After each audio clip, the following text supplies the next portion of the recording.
feel like the Lord kind of prompted me to go get this book, which is called Disciplines of a Godly Man by R. Kent Hughes. We've been doing this in our D group. We've been studying this book every week, and I ran across this passage that I thought was interesting, and I just thought it was very interesting that we read about this last week, and now I'm having this interview with you, and it's called The Discipline of Ministry. And Mr. Hughes relates this story about a missionary to Mongolia named James Gilmore. And it was written at the, quote, sunset of his career, and it says, "In the shape of converts, I've seen no result. I have not, as far as I'm aware, seen anyone who even wanted to be a Christian." Now, this is, starting out in Mongolia. Mm-hmm. But then he goes on to say in his diary, "Several huts in sight. When shall I be able to speak to the people? O Lord, suggest by the Spirit how I should come among them, and in preparing myself to teach the life and love of Christ Jesus." And so I guess my first question to you is, can you relate to that? I mean, you've had a ministry in Cameroon. I know this is probably the longest question that's ever been rolled out for you, but when you hear that and you've had that experience in Central and West Africa, how does that stir you? Well, it's very different where I am from where he was. And there are a great number of converts. But I didn't think I was going to be able to do any direct ministry there. I thought that I would just be supporting those who are, the native missionaries who can do it so effectively. But while I was there, my last time, I was there for 5 months, the Lord showed me that I have a direct ministry where these boys who have no fathers are all hang around me, mm-hmm. and I began to see that I can share the gospel with these boys, mm-hmm. not through words so much, because we have a great language barrier. They only speak French and Baka, and my French is horrible thus far, but there are three things that they need, and through them I can share Christ. All children need three things. They need a safe place, okay. Safe physically, emotionally, and psychologically. Mm-hmm. They need someone who's going to take care of them, someone who's going to provide for them. And the third thing they need is someone who's going to love them. Mm-hmm. I can do that. I can share Christ. And with all the difficulties that are with sharing the gospel, just with my life, and I didn't plan this. Mm-hmm. I mean, there's 14, 15, 20 boys hanging around me constantly, and it's been a total surprise and very, very humbling in a way, mm-hmm. because my life has to be like Christ, mm-hmm. or else I'm not going to be able to. I mean, there's no faking it. There's no faking it when right. You're dealing with this. Yeah. When you can't even, very well communicate in words, but you have to communicate in what you really are and what you're doing. Now, how did this ministry experience in Cameroon start for you? Okay, it started. It started when I was 19 years old. I'll be 69 this month. The Lord called me to missions when I was 19 years old. I assumed I'd be going through the normal route, getting education, becoming part of a mission agency, getting support, going to some country somewhere. I thought, I tried so many different things. Nothing ever worked, but I never gave up on it. And when I was 20 years ago, yes, we sent a couple from our church in Arley I was the pastor of the church. We sent a couple to Cameroon as missionaries. And I went there to visit them in 2005. In 2012, I went back again to help them. They were having difficulties. And once again in 2014, and I met native missionaries, Cameroonians who had went to this very difficult east region of Cameroon as missionaries. And I watched what they were doing. And an American missionary, at that time cost $5,000 to $6,000 per month to keep them on the field. And Cameroonian missionaries, about $200 a month for a family. And they knew the language, they knew the culture, and they didn't have to have furloughs. And they were able to deal with the conditions there so much better than an American can. Mm-hmm. And I thought, well, we need to connect with these people. We need to put our resources behind them, and we can send out a lot of missionaries of our own. So that's what we did. And then in the village where I serve in Nomejo, Cameroon, there's a missionary went there in 2001, a native Cameroonian, and his ministry had been expanding. And by the time I met him, he had 323 disciple converts and 3 churches.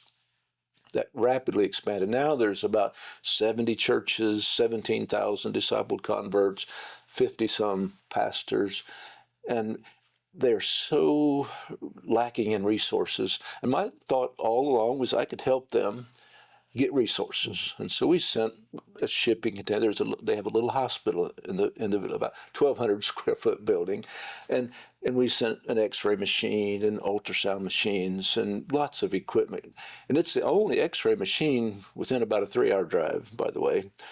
And I thought that was good. This was how I was fulfilling my call to missions.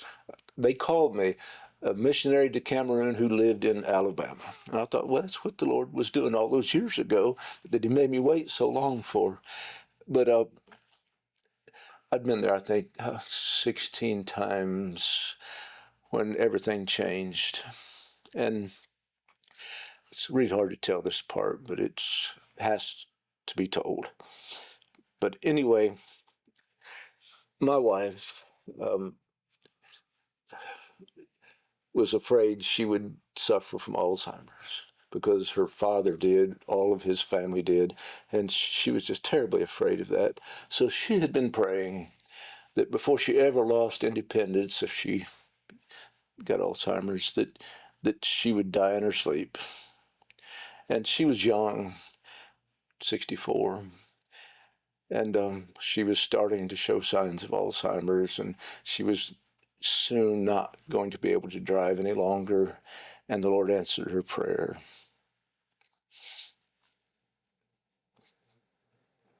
On a Saturday morning, about 3 o'clock, I woke up and she was struggling, and apparently she was having a massive heart attack, and my daughter was nearby, and we tried to save her. We could not. And the Lord answered her prayer. She died in her sleep before she lost her independence. And out of that, I had, great struggles because I'd always thought that she would live longer than me. She was 3 years younger, and she was in excellent physical condition, and I just assumed she was going to outlive me because I had a heart attack 2 years ago, and it was a minor heart attack, one stent. And I assumed, well, she's going to outlive me, and I was making preparations for that. I wasn't prepared for this. Mm-hmm. And during that time of struggle, I spent many hours, many nights, just all night in prayer outside. And the Lord visited me. And I thought that I'd never made any sacrifices.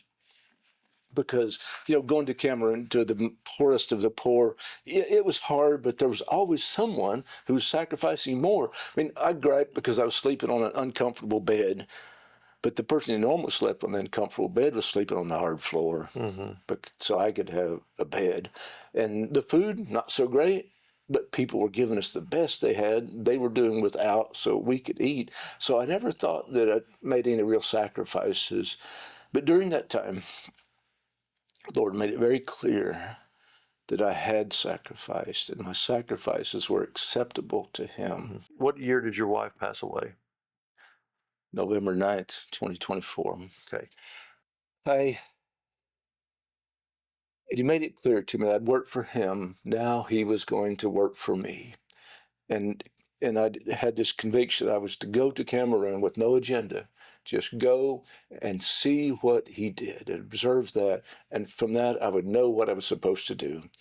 So I did. I went, and it turned out I went alone. And while I was there, I remember the exact moment I was in the village, and the conviction came upon me that I was supposed to move there. And my heart sank because I did not want to live in Nomejo, Cameroon, in such a poverty-stricken place. It's there's nothing there. There's no cell phone signals. There's no electricity. There's just a dirt road passing through. Anyway, so I left there a day early because it just disturbed me so much. And I went back to the capital and I prayed and meditated. And on the flight home, the Lord started working in my heart. And I was arguing with him. I said, Lord, you really have the wrong guy. At the time, I was still 67 years old. And I said, I'm way too old to do this. We need young people who are adaptable, who can learn the language and have years ahead of them to serve. And I've had a heart attack and probably don't have that many years. And he put Acts chapter 7 on my mind. And I couldn't remember even what Acts chapter 7 was, but it is the testimony of Stephen. So I went there and looked, and in verse 3 it said, and Abram was called to leave his kindred, his country, and go to a land that the Lord would show him, and he was 75 years old. And my heart just sank again. I thought, this is real. I really have to go do this. And then I argued some more, but I said, well, Lord, why would I go there? I mean, why? I mean, what am I going to do there? And he took me to the book of Nehemiah, and I read the whole book twice and meditated on it, and I saw that Nehemiah was a facilitator. He went there to build the walls of Jerusalem. He didn't build them. He just facilitated it in a very brilliant way where he provided so that everyone could do their part, and each group took ownership of their part, and he spent much of his book listing who did what as a way of establishing that ownership, which is a brilliant thing. And I looked at that and thought, there are a lot of walls to build in Nomejo. There's a hospital to build, there's a college to build, there's all these businesses to build, and Nehemiah spent 3 days when he got to Jerusalem surveying the situation. Then 52 days they built the walls. And the Lord made it clear to me I had 3 months to go back and survey the situation. Then he wanted me to take 52 months and complete the work of the hospital, the college, and get the businesses where they could actually support that. And I thought about it some more. I argued with the Lord some more. And I said, Lord, this is just not going to work, because I'm going to go there and I'm going to be alone and isolated, the only white man anywhere around, and I can't speak the language, and I'm going to get lonely, I'm going to get depressed, I'm not going to be able to do the job. And the Lord took me to the book of Ruth. And I read the book of Ruth, which I was familiar with, but it's a story of Boaz, an older man, and a young woman who is a foreigner, probably black, and a Moabite, and it's their coming together, and out of that came the line of the Christ, and it was a wonderful situation. It's a wonderful thing the Lord did, but very, very unconventional. I mean, an Israelite marrying a Moabite, but that's what happened, and I thought about that, and I said, okay, the Lord's going to bring me a Ruth. And I thought, how can that be? I've never been like a ladies' man. I've never been really good at that. That mustache, come on now. The mustache. But how could this happen? It can only happen, Lord, if you do it, because I'm it's not that kind of a person. So he put on my mind who that Ruth was supposed to be. And it was a woman it was a missionary there that I'd known for many years, but had never even thought about such a thing, and she hadn't either. And I thought of our age difference, and it's a very large age difference. I was 67, she was 36. That's 31 years difference. And I was piddling with my phone on the plane, and I come up with this article on George Beverly Shea. And I don't know, not that many people are familiar with him anymore, but he was the soloist for Billy Graham. And in fact, he's sung live before more people than anybody in the history of the world. And when his wife died when he was in his 60s. When he was 76, Billy Graham and Ruth decided that he'd been single long enough And they called him into the office and they explained it to him. They said, "We've picked out a woman for you." And they had, and she was 43, he was 76. And she probably figured she had 10 years, or something with this guy when they got married, but he lived to be 104. Wow. He charted a song when he was 100, in fact. So, but anyway, his report of that relationship was that every day with her was bliss. And I didn't know what she thought, but I looked it up, and after he died, she said he was like, she couldn't imagine a better husband. Mm-hmm. And I thought, okay, and they have a bigger age difference than I have, and so I ran out of excuses. And so I informed this young lady of what was on my heart. I told her she's going to have to, by text, I said, "I have something on my heart, but I'm not going to share it unless you ask me to." And she asked me to, and I did. After about 2 days, she thought this was a good idea. And in that country, you have to have the whole family's agreement on a marriage, and their families scattered all across the country, and it usually takes a long time, maybe months to get that approval. We had the approval in 2 hours, and then I went back. We had this amazing wedding, and our relationship has been it's every day is bliss with her. And she has a daughter. She was never married, but they had a family agreement, because a lot of times people there don't get married because the bride price is so high and they can't pay it. So she was never actually married, but she had a child, and then the man left right after the child was born. The girl's 13 now. And there's one other child. There was a woman, a Baka woman from the local area. She was pregnant. She had a stroke, paralyzed on one side. And she bore the child, but she couldn't take care of him. She couldn't nurse him. And after 2 months, he was on the verge of death, and nobody was really taking care of him.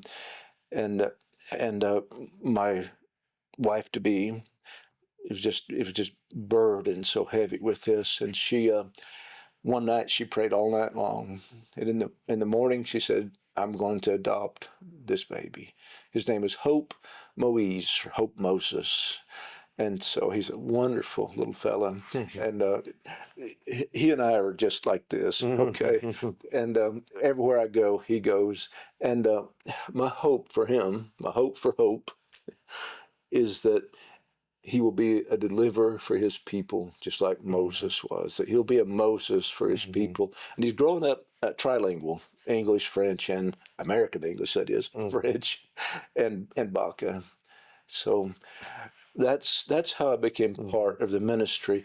And my job there is the director of development. So my job is to direct to the development of the hospital, the college, and then all these local businesses that will actually support that, make it self-supporting and self-replicating within 5 years. Now, you really must believe in something to go over to Central Africa and lay your life down to share the gospel. I mean, you must really believe in the transformative nature of that in people's lives. So tell me about that. How does Jesus and faith in Christ transform people? Okay. I'm going to lead off with this. What could I do with my life? I could go collect seashells or go fishing, or I could do something that matters. But the impact of Jesus on lives, it's totally transformative. I mean, our plan in the village is to disciple people, because that totally changes them. I mean, the Baka people tend to be very careless. They don't plan ahead. They're hunter-gatherers, and they tend to be frivolous.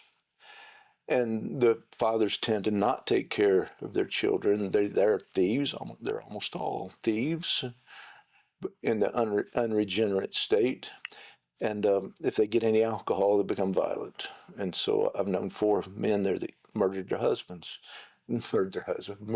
wives.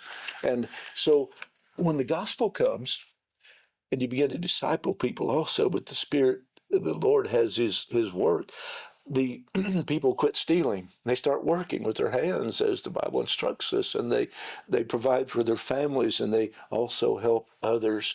And a large number of the Baka people have been utterly transformed by the gospel. Their lives are nothing like the lives of the other people there. I mean, they work hard. They're doing something with their lives. They're looking out for other people. They're making a way for other people to have lives. And the whole point of our ministry, though, is to bring people to Jesus. Mm-hmm. Y'all got a lot of medical needs, and Yes. when you and I were talking on the phone, I mean, my understanding is that if you could just get better medical care and fulfill needs, that you really could save lives. And I'm not talking, about the way some people talk about that. I'm talking about, like, if they could have just gotten to the hospital or get some treatment or something like that, like, you could make a difference in people's lives and save lives. So that's part of what you're doing. Yes.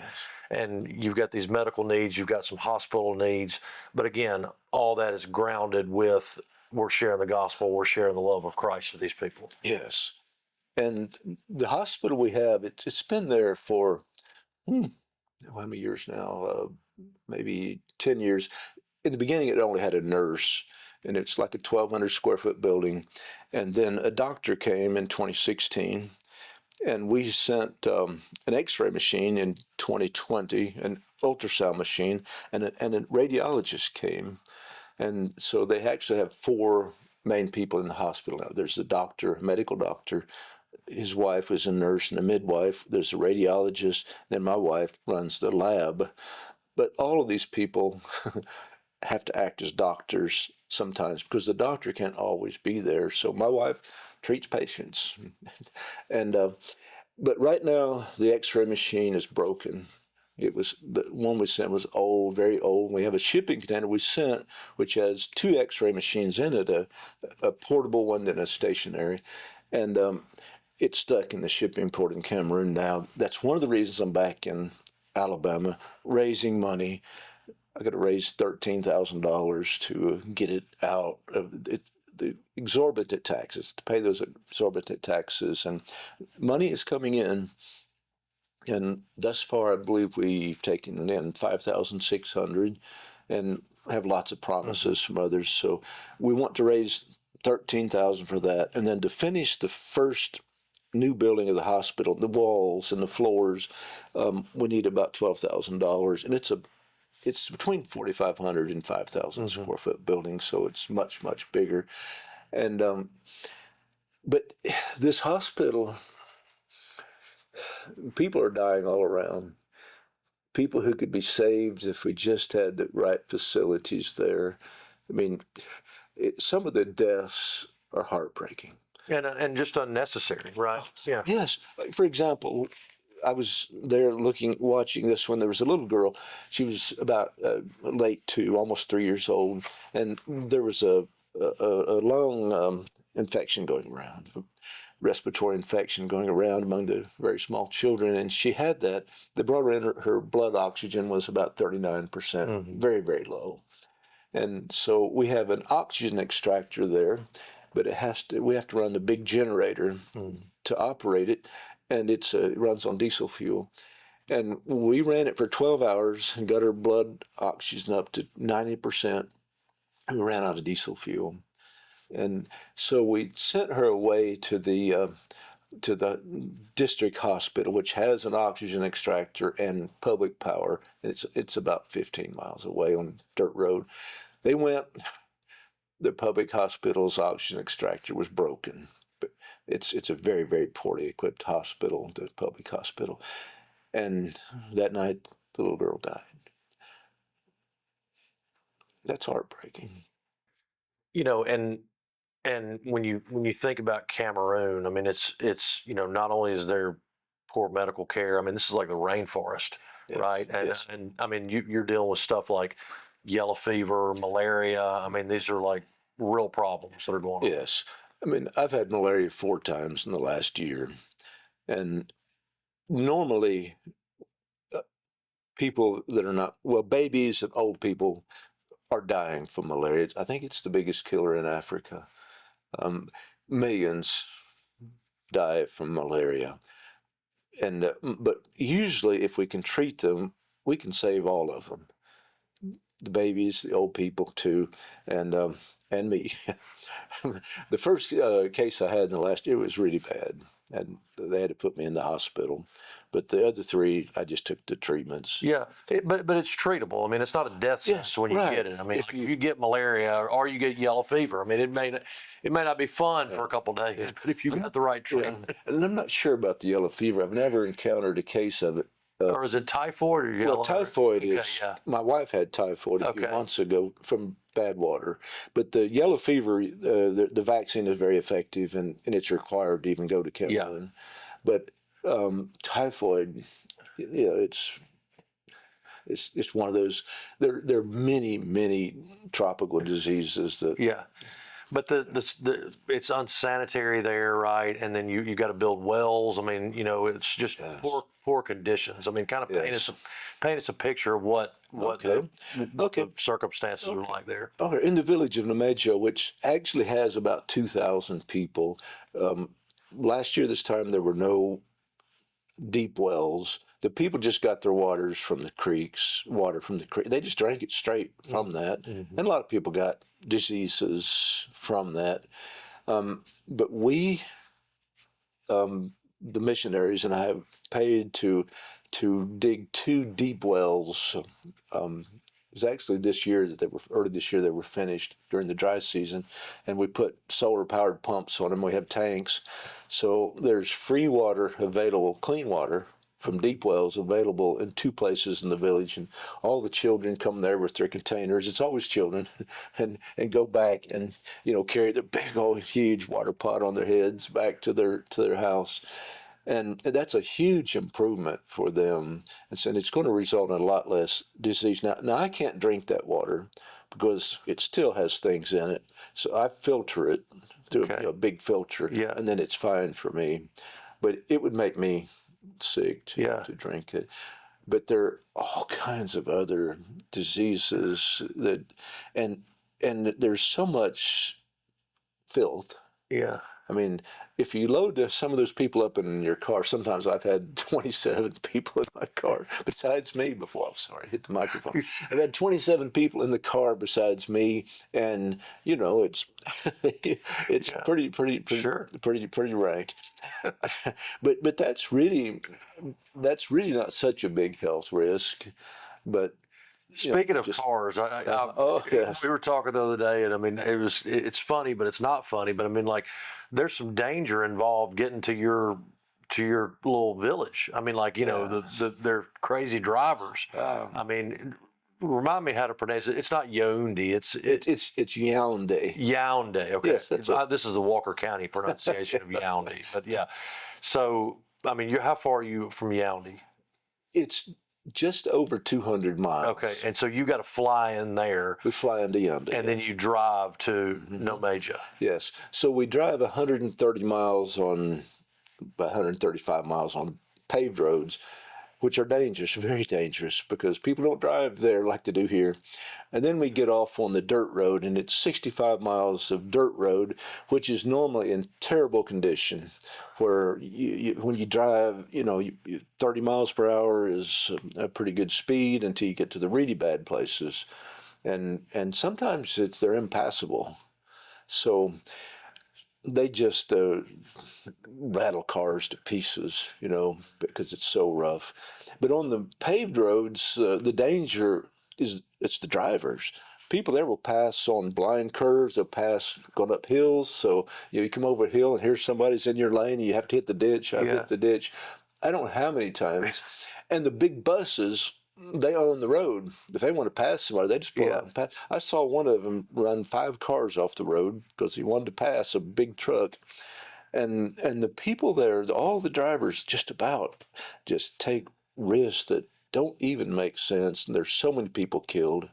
They're killed. We see people killed all the time. I mean, so it's one thing to drive in Walker County or drive in Arley or whatever, but I mean, like there's real danger when you're driving, if you're a missionary going into Cameroon, it's funny in a way because it's almost like Jesus needs to take the wheel, but it's like, it's a real thing. It's a real danger getting into the village that you're working out of.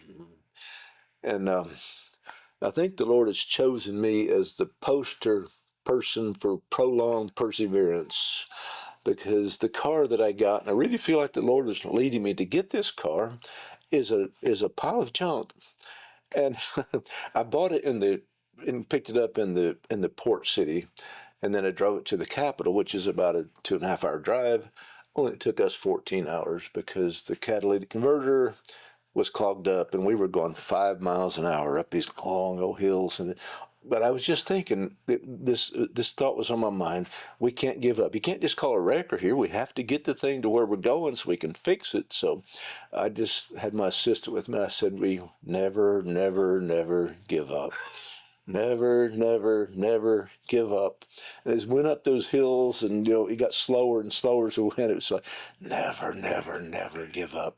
But we made it to the capital, and we found out it was just a clogged catalytic converter, and it was fixed pretty easily. And I was thinking, okay, that was just a test of my faith and a demonstration of patience, and now everything's going to be okay. Well, I set out to drive to the village, and I just made it to where the dirt road started, and the automatic transmission went out on the car. It was just gone. And and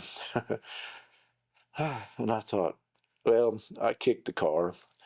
And after I kicked the car, I said, never, never, never give up.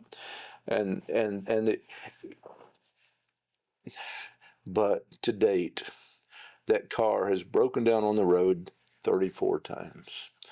Always something different. The alternator, the fuel pump, the front act, just everything you can think of. And when I was coming back to Alabama, we loaded up in the car to come to the airport, and it wouldn't start. Now, I know what the problem is. It's a little ECU, so I bought one here, but that's the 34th time. Why do you feel like the Lord was leading you to buy that piece of junk? Okay, because I have to be the poster person for prolonged perseverance, and this is the way he's showing it. We started so many projects in the major, and they failed because they gave up. The only reason they failed is because they gave up. One of the really good projects was fish ponds, catfish ponds. We have 12 catfish ponds that they dug, and each one will hold about 4,000 catfish. And it takes about 12 months to mature the catfish, and there's a good market for it. And there's a possibility of making about $2,000 per month actual profit. For each month, if you have 12 ponds, each month harvest a pond, there's about a $2,000 potential profit. And that would really, really boost the work. Those ponds, they worked and worked and worked. They had a hatchery, they had fish food machines, but they encountered so many difficulties that they gave up.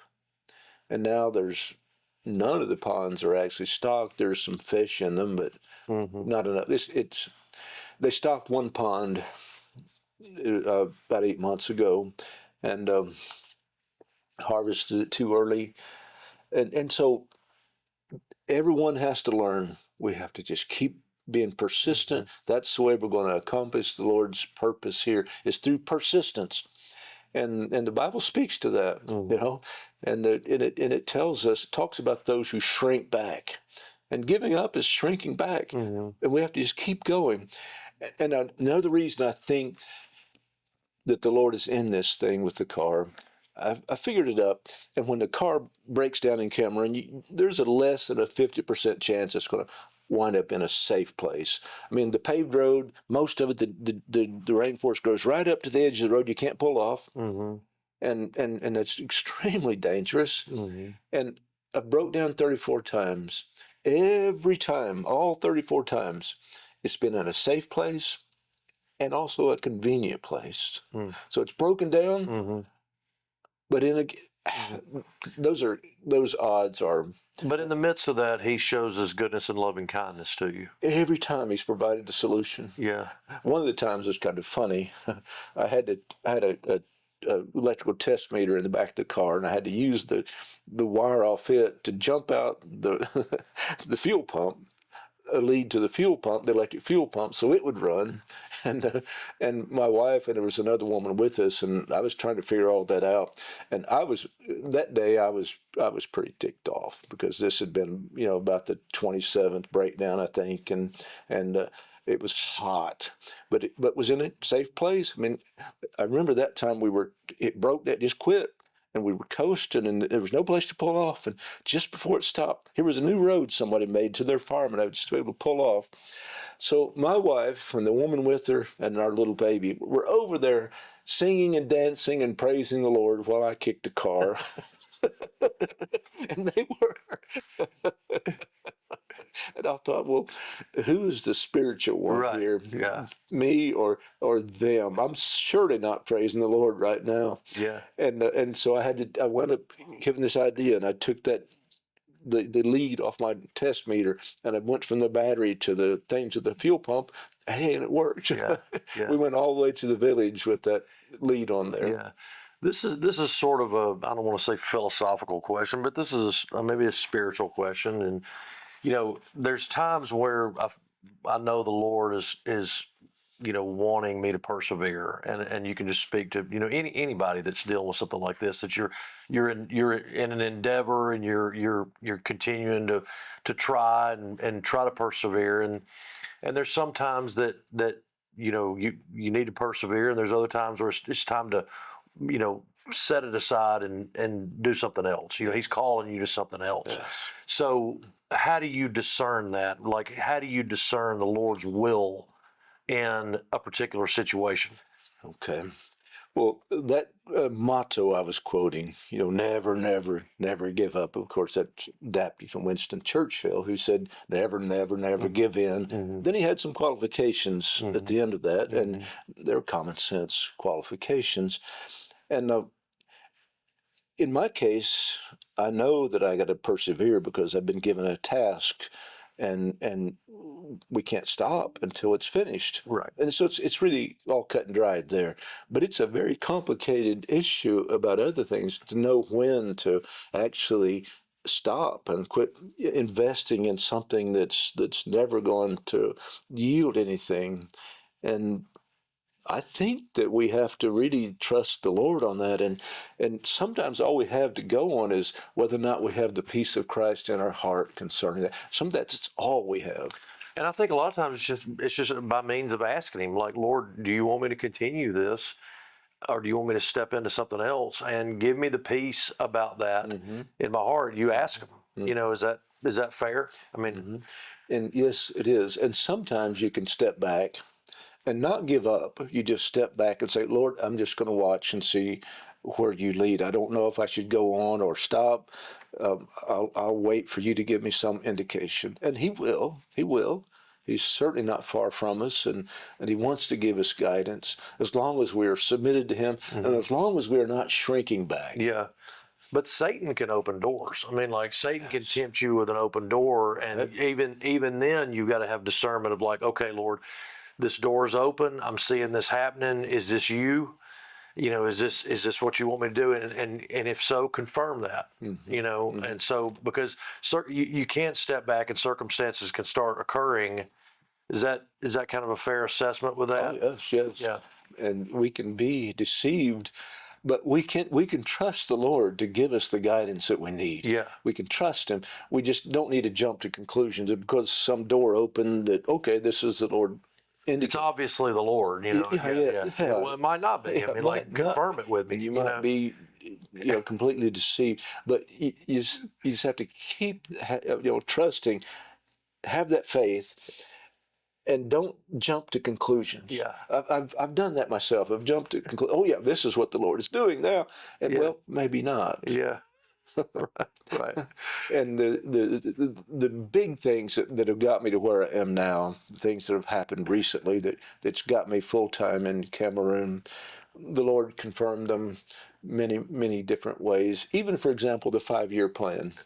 I had this written out, and I took it to the mission headquarters, and I was explaining it to the leaders, and they plunked down a brochure. It was their 5-year plan. They just established a 5-year plan. It was the same as mine. Yeah. in all particulars, there was no conflict between the plans. And I thought, well, okay, I guess the same guy's been speaking to both of us. Yeah. But it was Who could it be? but it was really comforting because this 5-year plan is very, very ambitious. Yeah. And It and kind of mirrored what you were thinking. it mirrored exactly my 5-year plan is very ambitious. Well, see, a lot of times that's what I need is I need God to just thump me on the head. Like, look here, dummy. If you can't figure out by now what I'm wanting you to do, then, that happens to me frequently. Sometimes the Lord will thump you. Sometimes you kick you in the seat of the pants. Right. I got a kick in the seat of the pants the other day that I thought was pretty funny. I mean, I believe in being very kind to servers in restaurants. Yes. That I think that's one of the greatest opportunities to show a Christ-like spirit is when you go into a restaurant, and so many people are not doing that. I think you can go in a restaurant and figure out who the Christians really are and who are not. So I make a practice of being really kind to no matter what happens, being kind to the server and giving a decent tip.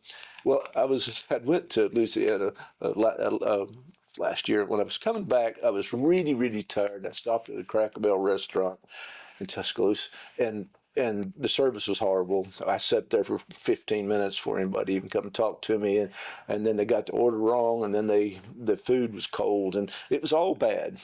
And I was thinking maybe this is a time I need to just come down on the waitress, on the server, and I was really struggling with that. And so as I was debating that, I asked her for the ticket. And she said, "Oh, sir, the people on the table behind you just paid for it." Oh, wow. And I thought, the Lord just kicked me in the seat of the pants. Yeah. And Yeah. But the grace that they showed you, you need to extend that to the. Exactly. Yeah. So the Lord thumps us on the head, kicks us in the seat of the pants, and He gives us what we need. He always gives us the guidance we need, even though we don't see very far ahead. Usually our plans are really not what the Lord has in mind because we can't see it. They just lead us into what the Lord has. Yeah. But, I mean, we have our big 5-year plan. Now, I think it's going to happen, but a whole lot of other things are going to happen too. He's 15 steps ahead of us, Yeah, I when I get to heaven, I'm not going to play chess with the Lord. Yeah, yeah. Now, a lot of this is you are a 501c3 nonprofit. Yes, through the church at Arley. Through the church at Arley. Okay, so if somebody wanted to donate to this, how would they go about doing that? Okay, they can send a check to the church at Arley, and it's Post Office Box 498, Arley, Alabama 35541. Okay, and you also, I'm reading right here, you also accept Venmo and PayPal. So yes, we can flash those graphics up on the screen. But, yes, and this is money for the shipping container to try to get medical supplies and other supplies into the village. Yes, and then a broader effort is to help with medical care and help with these hospital needs. Yes. So we had 13,000 for the shipping container, 12,000 for the hospital building, but we've already got 5,600 on the shipping container. So that's the main thrust of this fundraising effort right now. Yeah. Now you're a native Indianan, right? Yes. Is that how you say that? That's a Hoosier. A Hoosier. Yeah. Now remind me what city in Indiana you're from? I was from north of Muncie in a little bitty town called Roll. Roll. Roll. Yeah. Okay. It was about 100 people. Okay. All right. But tell me what it was like growing up in Rawl. Is that where you grew up? Yes, okay. I did. I grew up there. It was very, very different from Alabama. Yeah. And just cornfields everywhere around us, and everybody was a farmer, and everything's flat with roads every mile like a checkerboard. Yeah. And I love it. I love it. How'd you end up in Arley? Well, I met a girl in Missouri who was from Alabama. I was with an evangelist. We were traveling when I was in high school. We were at church in Missouri. Her family sang, and they were going to South Dakota. They met us at that church in Missouri, and so much later we got together, and she's from Arley. So Okay. And then you moved to Arley what year? 1976. And then in 1980, I joined the United States Navy for 11 years, 4 months, 22 days, and 16 hours approximately. And I was in the submarines, nuclear power. Wow. Wow. You know, I don't know. I feel like maybe the Lord's just prompted me to ask this question, but like, you know, going back to what you said,